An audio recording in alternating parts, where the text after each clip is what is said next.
하나님의 말씀 요한일서 5장 13에서 17절입니다. 다 같이 한 목소리로 읽겠습니다. 시작. 내가 하나님의 아들의 이름을 믿는 너희에게 이것을 쓰는 것은 너희로 하여금 너희에게 영생이 있음을 알게 하려 함이라. 그를 향하여 우리의 가진 바 담대함이 이것이니 그의 뜻대로 무엇을 구하면 들으심이라. 우리가 무엇이든지 구하는 바를 들으시는 줄을 안즉 우리가 그에게 구한 것을 얻은 줄을 또한 아느니라. 누구든지 형제가 사망에 이르지 아니하는 죄에 범하는 것을 보거든 구하라. 그리하면 사망에 이르지 아니하는 범죄자들을 위하여 그에게 생명을 주시리라. 사망에 이르는 죄가 있으니 이에 관하여 나는 구하라 하지 않노라. 모든 무리가 죄로 돼 사망에 이르지 아니하는 죄도 있도다. 아멘. 하나님, 오늘도 주의 말씀 앞에 섭니다. 주의 마음 알게 하시고 성령을 부어주셔서 깨닫게 하시고 주님 그 말씀으로 우리를 형성시켜 주시옵소서. 하나님 말씀을 따라서 우리가 주님 닮아가고 주님의 사랑 배워가는 그런 교회가 되게 하여 주시옵소서. 말씀을 전하는 종을 붙들어 주시고 주님의 마음과 사랑과 주님의 능력으로 영광으로 채워 주시옵소서. 주님의 말씀을 통하여서 하나님의 영광을 운반하는 그런 설교자로 주님 손에 붙잡혀 그렇게 말씀을 선포하는 설교자로 세워주시길 간구합니다. 예수님의 이름으로 기도합니다. 아멘. 하나님께서는 친히 그 아들에 대해서 증언하셨어요. 증언하는 이가 몇이죠? 셋이니 곧 물과 피와 성령입니다. 물은 그리스도를 통해서 계시하신 하나님의 말씀의 증거입니다. 그리고 피는 십자가를 통해서 나타난 하나님의 놀라운 사랑과 그 구원의 은혜죠. 아버지와 아들로부터 나오시는 그 성령은 우리의 눈을 열어서 죄인의 눈을 열어서 성경 말씀을 깨닫게 하시고 그리스도의 십자가 그 보혈로 우리를 치유하십니다. 지난 시간에 우리는 물과 피와 성령의 이 증거가 우리 안에, 저와 여러분들 안에 있음을 확인하며 기뻐하였습니다. 하나님의 아들의 이름을 믿는 우리에게는 영원한 생명이 있습니다. 할렐루야. 아멘. 요한일서 5장 13절 읽어볼까요? 시작. 내가 하나님의 아들의 이름을 믿는 너희에게 이것을 쓰는 것은 너희로 하여금 너희에게 영생이 있음을 알게 하려 함이라. 아멘. 하나님의 아들 예수 그리스도의 이름을 믿고 우리는 하나님의 자녀가 되었습니다. 하나님께서는 그리스도 안에서 우리를 새로운 피조물이 되게 하셨죠. 그것은 우리의 정체성과 신분과 또한 소속이 완전히 새로워졌다는 것을 의미합니다. 우리가 아담에게 속하여 있을 때 우리는 반역자의 자녀들이었어요. 반역자의 후손들이었어요. 감히 하나님 앞에 나아갈 수 없었습니다. 나아가고 싶어도요. 하나님께 나아가야 살 수 있지만 거룩하시며 죄를 미워하시는 그 하나님께 나아가는 것은 곧 우리의 죽음을 뜻했거든요. 우리를 향한 하나님의 그 마음은, 죄인을 향한 하나님의 마음은 진노였습니다. 반역자를 향한 하나님의 마음은 심판이었기 때문이죠. 그러나 이제 그리스도 안에서 우리는 죄 사함을 받고 하나님의 사랑받는 자녀가 되었어요. 예수님께서는 처음부터 계신 분이죠. 삼위일체 하나님의 제2위이신 성자 하나님이세요. 즉 하나님의 원래 그 신적으로도 하나님의 사랑받는 아들이셨어요. 그런데 그것만으로는 우리와 별 관계가 접점이 없어요. 그분이 사랑받는 아들 성자였다는 것만으로는요. 근데요, 놀라운 소식은 그분이 사람으로 오셨다는 거예요. 예수님은 완전한 하나님이시며 또한 완전한 사람이시죠.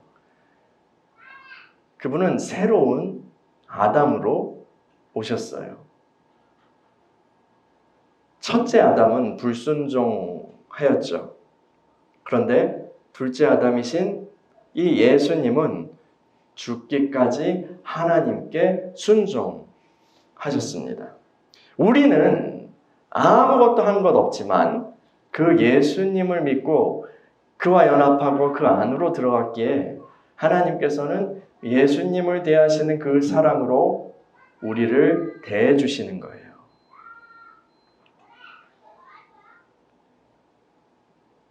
우리는 이제 담대하게 하나님 앞에 나아갈 수 있습니다. 이건 참으로 놀라운 일이에요. 또 놀라운 사실이 있는데요. 예수님은 하나님 나라의 상속자이십니다. 여러분, 이 세상 왕들의 후계자들은요, 홀로 모든 것을 독차지하기 위해서 싸우고 또 심지어 형제를 죽이기도 하고 심지어 아들을 죽이기도 하는 그런 일도 있어요. 그러나 예수님은 우리들이 그분과 함께 하나님 나라의 상속자가 되는 것을 기뻐하셨어요. 우리가 예수님을 믿을 때 우리는 그리스도와 함께 상속자가, 하나님 나라의 상속자가 되었습니다. 기업의 후계자가 기업을 물려받고 왕의 자녀가 왕국을 물려받는 것처럼 이제 우리도요, 장차 그리스도와 함께 하나님의 나라를 물려받게 될 거예요. 우리가 천국을 소망한다, 믿는 이가 천국을 소망한다라는 것은요, 단지 내세의 세입자가 된다는 게 아니에요. 내세 어느 그 장소에 그냥 세입자로 들어간다, 그 정도가 아니에요. 우리는요, 그 하나님의 영광스러운 나라를 상속받게 되는 것입니다. 상속받게 되는 거예요. 그래서요, 이 바울과 같은 사도들은요, 그 영광을 소망하면서 그 믿음의 길을 걸어갔어요. 그래서 뭐라고 얘기해요? 장차 받게 될 그 영광에 비하면 지금의 고난쯤은 아무것도 아닙니다. 라고 말합니다. 하나님께서는요, 우리에게 미래의 소망만 주신 것은 아니에요. 하나님은 그날이 오기까지 자녀들이 손가락만 빨면서 살거나 아니면 알아서 각자 도생하면서 살도록 하지 않으셨어요. 하나님은 그분의 자녀들을 돌보시고 또 필요한 것을 공급해 주십니다. 그리고 그 공급을 하시는, 공급을 우리가 받는 중요한 통로가 바로 기도입니다. 기도예요. 요한일서 5장 14, 15절을 읽어볼게요. 시작. 그를 향하여 우리가 가진 바 담대함이 이것이니 그의 뜻대로 무엇을 구하면 들으심이라. 우리가 무엇이든지 구하는 바를 들으시는 줄을 안즉 우리가 그에게 구한 것을 얻은 줄을 또한 아느니라. 아멘. 여러분, 아담이 죄를 범했을 때요, 아담이 죄를 범했을 때 하나님께서는 아담으로 인해서 땅이 저주를 받을 것을 말씀하셨어요. 아담으로 인해서, 네 죄로 인해서 땅이 저주를 받을 거야. 전에는요, 그 땅이 어땠어요? 굉장히 우호적이고요. 아담에게 굉장히 우호적이었죠. 모든 풍성한 열매와 먹을 것을 공급해주던 그 땅이었어요. 근데 이제는 어떻게 돼요? 땅이 저주를 받아서 어떻게 돼요? 가시와 엉겅퀴를 내게 되었습니다. 가시 엉겅퀴 먹을 수 있어요? 어저께 오랜만에 그 텃밭에 갔더니 그 잡초는 기르지 않아도 왜 이렇게 풍성하게 자라는 거예요. 지지난주에 제가 잡초를 다 막 뽑고 왔거든요. 그런데 비가 오고 해서 뭐 우리 키운 식물들도 자라서 뭐 감자도 캐오고 하긴 했는데, 근데 그 옆에 그 잡초는 왜 이렇게 물도 안 줘도 신경도 안 써줘도 이렇게 자라는지 모르겠어요. 먹을 수도 없는 잡초들. 아담은요, 힘겹게 땅과 싸워야만 먹을 것을 얻을 수 있게 된 거예요. 그 이후로 아담의 후손들은요, 먹고 살기 위해서요, 굉장한 투쟁을, 엄청난 투쟁을 해야 했어요. 인류의 역사에서 결핍과 어떤 가난이라는 것이 인간을 계속해서 괴롭혀 왔죠. 근데요, 또 무슨 일이 일어나요? 우리 함께 가난하니까 계속 이렇게 그냥 노력하면서 살아갑시다. 이렇게 그냥 하는 게 아니라 뭐 그냥 개선해 봅시다 해서 기술을 뭐 개발하는 그런 것도 있었죠. 그것도 하나님의 은혜죠. 그렇지만 당장 어떻게 하고 싶어요, 사람들이? 옆에 애들 걸 뺏으면 되겠네 해가지고 옆에서 경작 다 해놓으면 힘겹게 막 해가지고 뭐 나무 열매 모아놓고 하면은 돌 갈아가지고 무기 만들어가지고 퍽 치고 와가지고 그거 뺏어가면 굶어 죽든 말든 뺏어가면 자기는 풍족하게 살 수 있잖아요.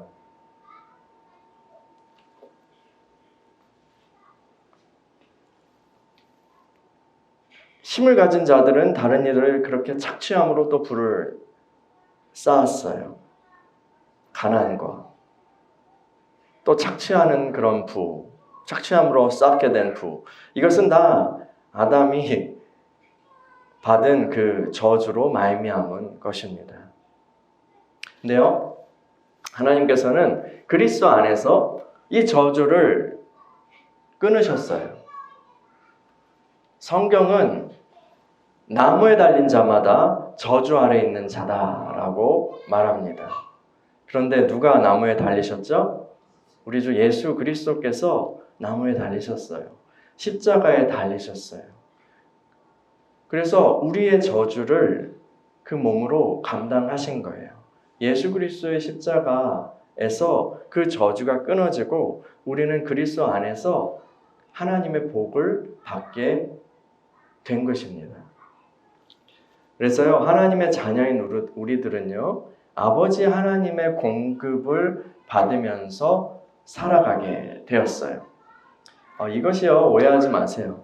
노동하지 않아도 하늘에서 먹을 것과 돈이 떨어진다는 이야기는 아닙니다.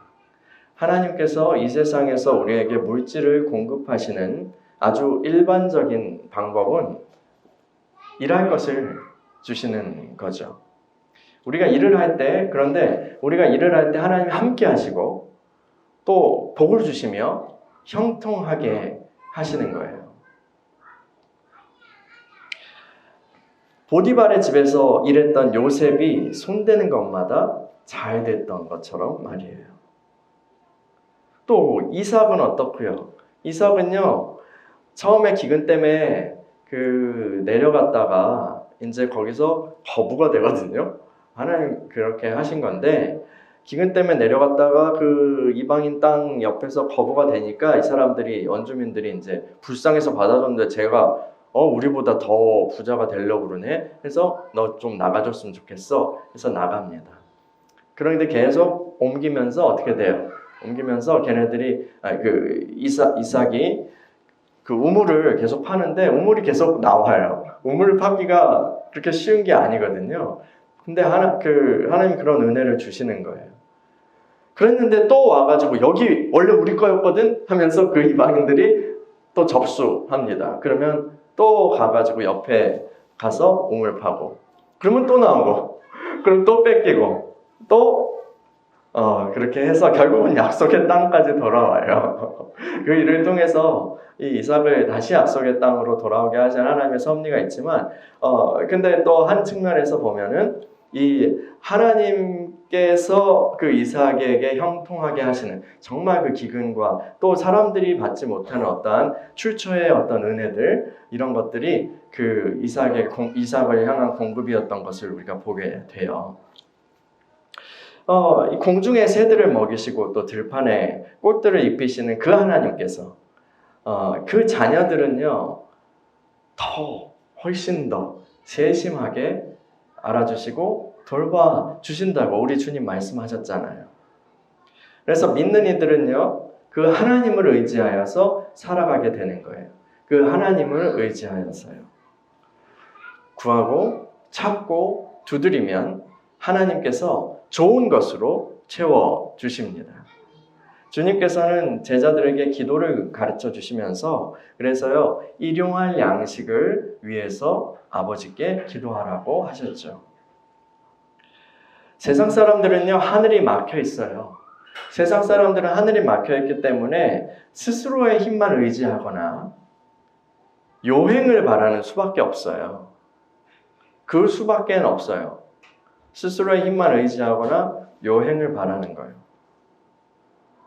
그리고 더 가지기 위해서는요, 대안이 별로 없어요. 남의 것 뺏는 거 외에는 없어요.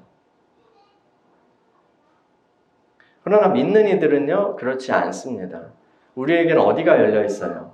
우리가 사방이 막혀 있을지라도 우리에겐 어디가 열려 있죠? 하늘이 열려 있어요. 하늘이요.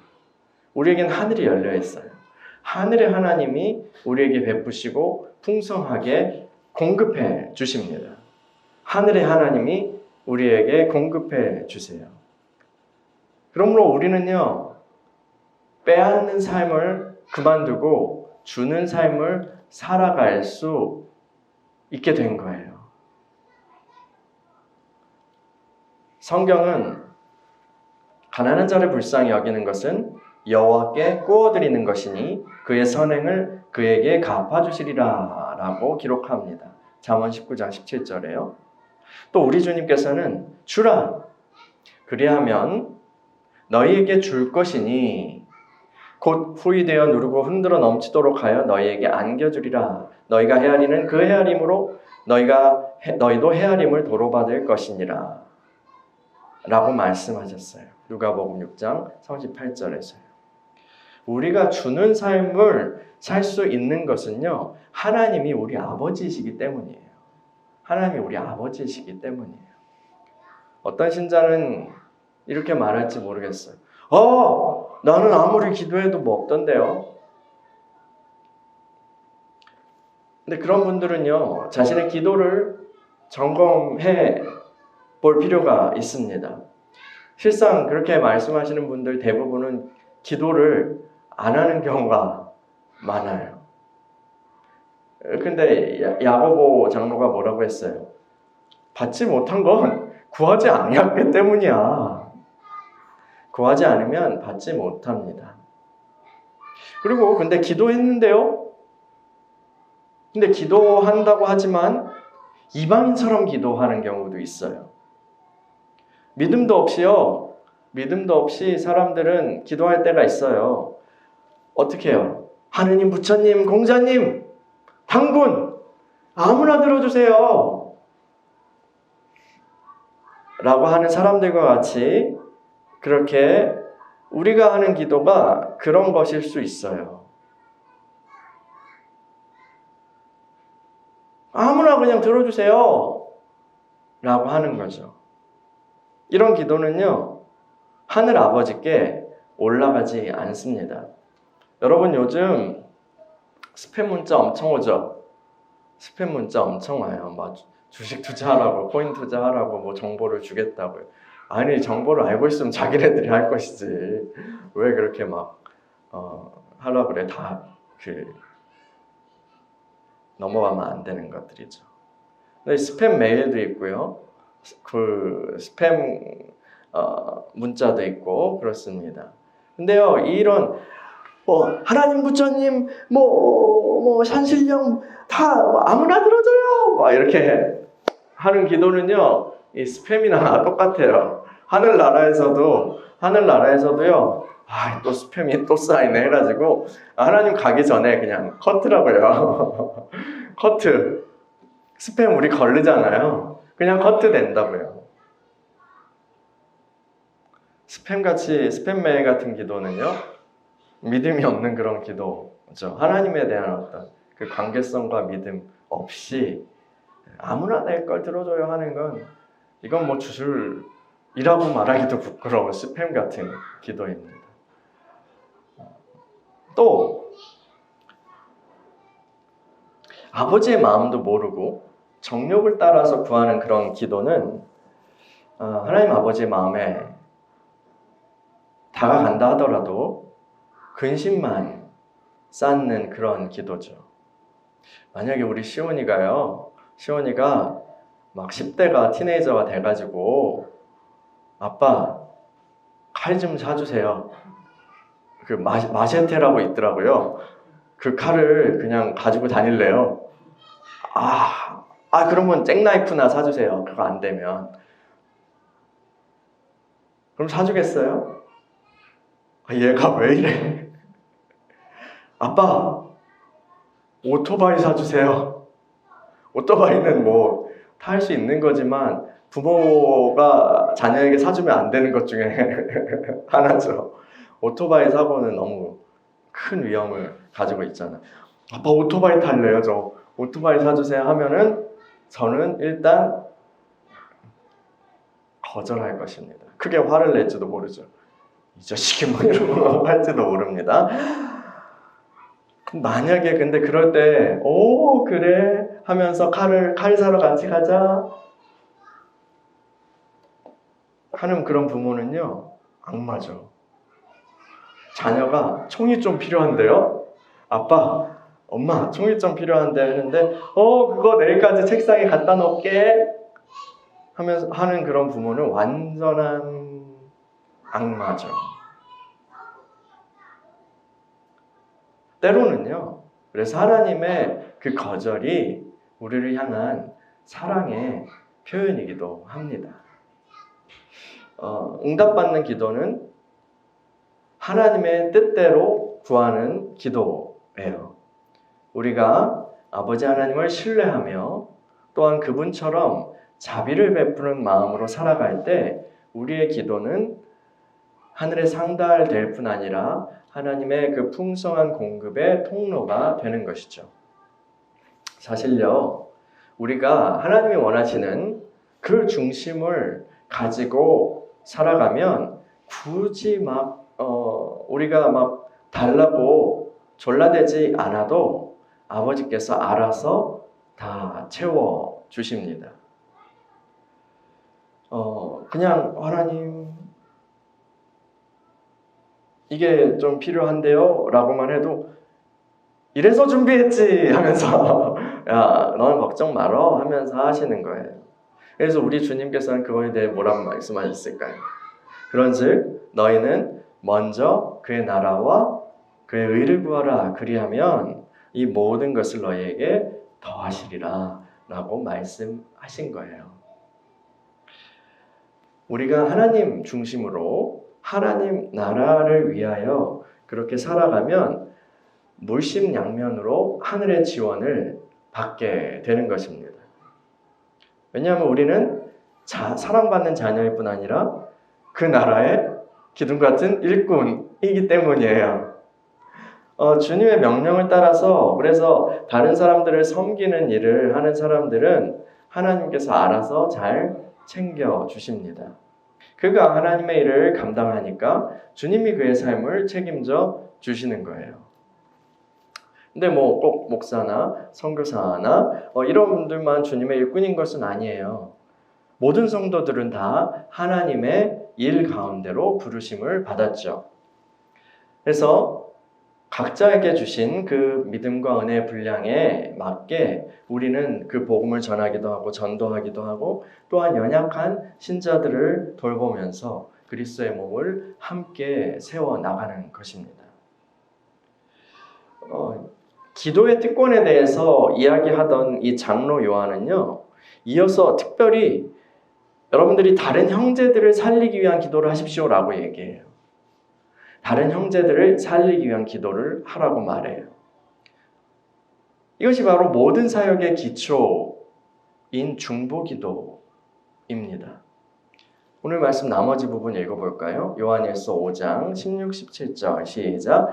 누구든지 형제가 사망에 이르지 아니하는 죄 범하는 것을 보거든 구하라. 그리하면 사망에 이르지 아니하는 범죄자들을 위하여 그에게 생명을 주시리라. 사망에 이르는 죄가 있으니 이에 관하여 나는 구하려 하지 않노라. 모든 불의가 죄로 돼 사망에 이르지 아니하는 죄도 있도다. 아멘. 이 구절 조금 어려운 구절이에요. 사망에 이르지 아니하는 죄와 사망에 이르는 죄를 얘기하고 있는데요. 지난 시간에 다뤘던 그 물과 피와 성령과 마찬가지로요. 이 구절도 좀 난해한 구절입니다. 해석자들은요. 사망에 이르는 죄는 그리스도를 부인하고 떠나는 배교를 의미하고, 사망에 이르지 않는 죄는 교회에서 성도들이 범하는 그 다른 배교를 제외한 다른 죄들일 거라고 그렇게 말합니다. 저도 이 이상의 의미를 찾기는 어려울 것 같아요. 그래서 굳이 정의를 내리지 않고 어떤 의미를 찾아간다면 그 구약에서 특별히 토라, 모세 오경의 이야기에서 어떤 사람들은 그 모세의 기도를 통해서 살아나는데 어떤 사람들은 그대로 벌을 받고 죽거든요. 이러한 맥락에서 그 구약적 맥락에서의 어떤 그 이야기를 하고 있는 것 아닐까? 이런 생각들은 해봤어요. 그렇지만 의미를 찾기 어려운 구절입니다. 근데요, 제가 오늘 강조하고 싶은 것은요, 장로 요한이 하나님께서 우리에게 주신 그 기도의 권세를, 놀라운 기도의 권세를 어떻게 사용하면 좋겠다고 얘기하냐고요? 다른 이들을 살리는 목적으로 사용하라고 말씀하고 있다는 거예요. 다른 이들을 살리는 목적으로 기도하라고요. 이것은요, 우리를 살리시기 위해서 세상의 죄를 짊어지고 십자가에 죽으셨던 그 그리스도의 길을 따라가는 거예요. 여러분, 물론 십자가 사건은요, 단 한 번 드려진 제사입니다. 동물 제사는 반복해서 드려야 하지만 이 그리스도로 말미암은 이 제사는, 십자가의 제사는 완전하고요, 또 단번에 드려진 영원한 제사입니다. 죄사함의 은혜는 오직 그리스도의 십자가로부터 오는 하나님의 은혜라는 것이 분명하죠. 그런데 사람들이 이 은혜 안으로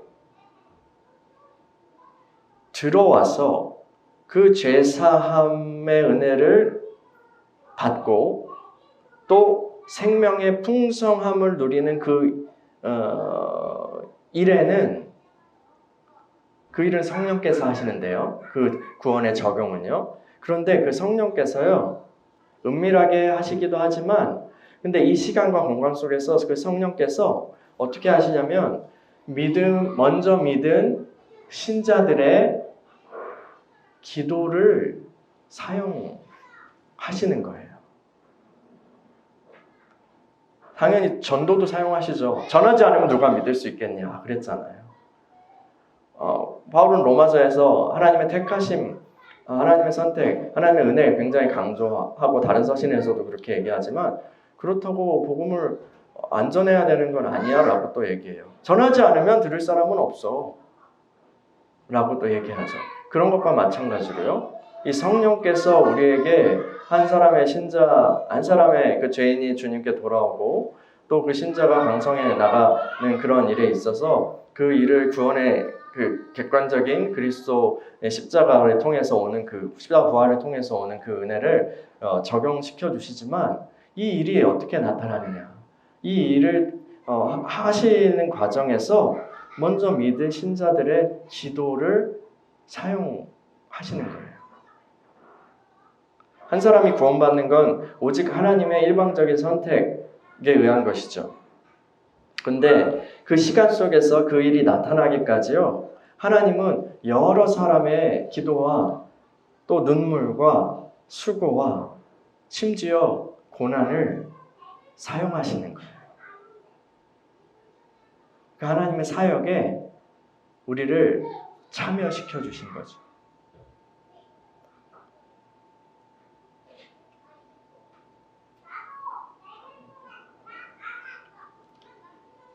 우리가 예수 믿기까지는 그 눈물 흘렸던 누군가의, 우리가 알 수도 있고 우리가 알지 못하는, 우리 생각보다 많은 사람들의 그 눈물과 헌신과 기도가 있었던 거예요.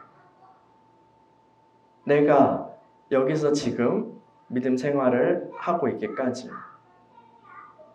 근데 단지 그건 회심으로 끝나지 않죠. 회심 이후에서 계속해서 믿음 생활을 그렇게 해나가고 우리가 있잖아요. 그리고 성장해가고 있잖아요. 그리스도 안에 들어온 형제 자매가 믿음으로 견고하게 그렇게 서는 것도요, 그냥 되는 일이 아니에요. 그냥 되는 일이 아니에요. 자동적으로 되는 일이 아니에요. 한 사람이 성숙한 그리스도인이 되기까지, 한 사람이 그리스도 안에서 자기 부르심을 알고 굳게 서게 되기까지 얼마나 많은 사람들의 사랑과 인내와 또 기도가 필요한지 아십니까? 지금 우리가요, 저와 여러분이 믿음 생활을 잘 하고 있다면 여기까지 오기까지 수많은 형제 자매들의 중보 기도가 있었다는 거예요.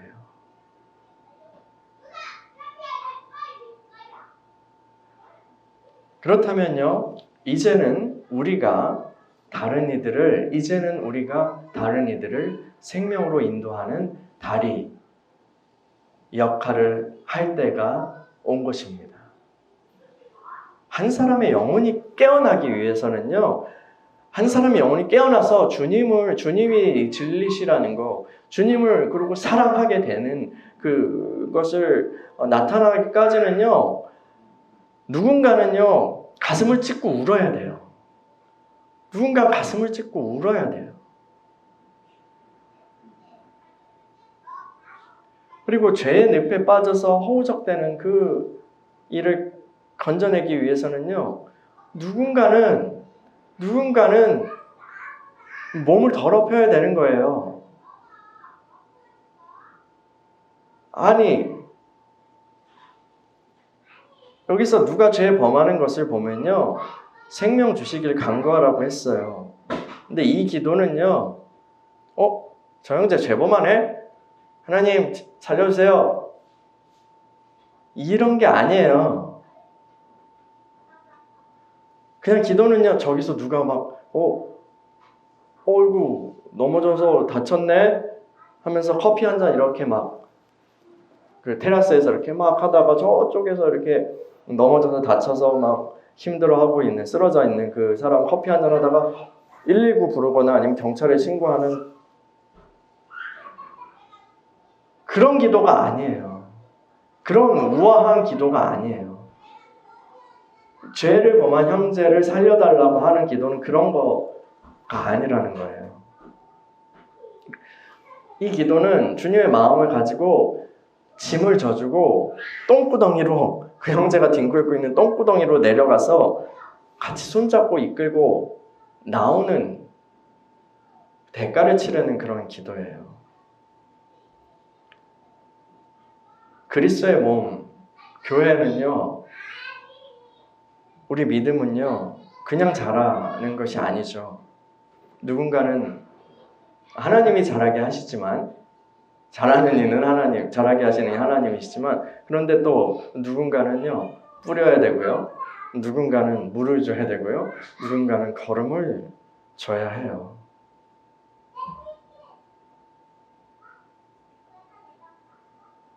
그 수고를 감당할 때 하나님께서 열매를 거두게 하시는 것입니다.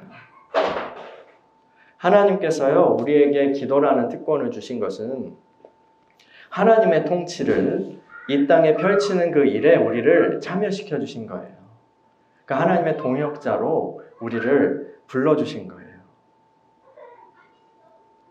하나님의 뜻이 이루어지게 하옵소서. 나를 통해서 하나님의 나라가 확장되게 하옵소서. 이것이, 이 기도가 구체적으로 우리 삶에서 죄를 범하는 한 형제를 위한 어떤 그런 분투하는 기도로 나타나게 되는 거예요.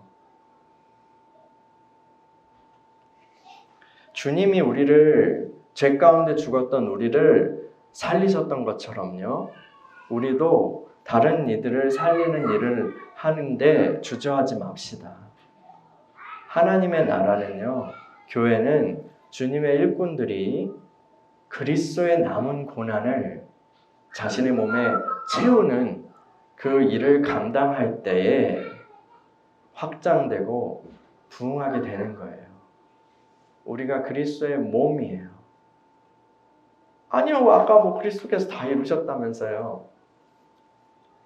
맞아요, 그건 맞는데 그리스도께서 다 이루신 그것이 이 땅 가운데 하나님께서 계속해서 이루어 가실 거예요. 성취하실 거예요.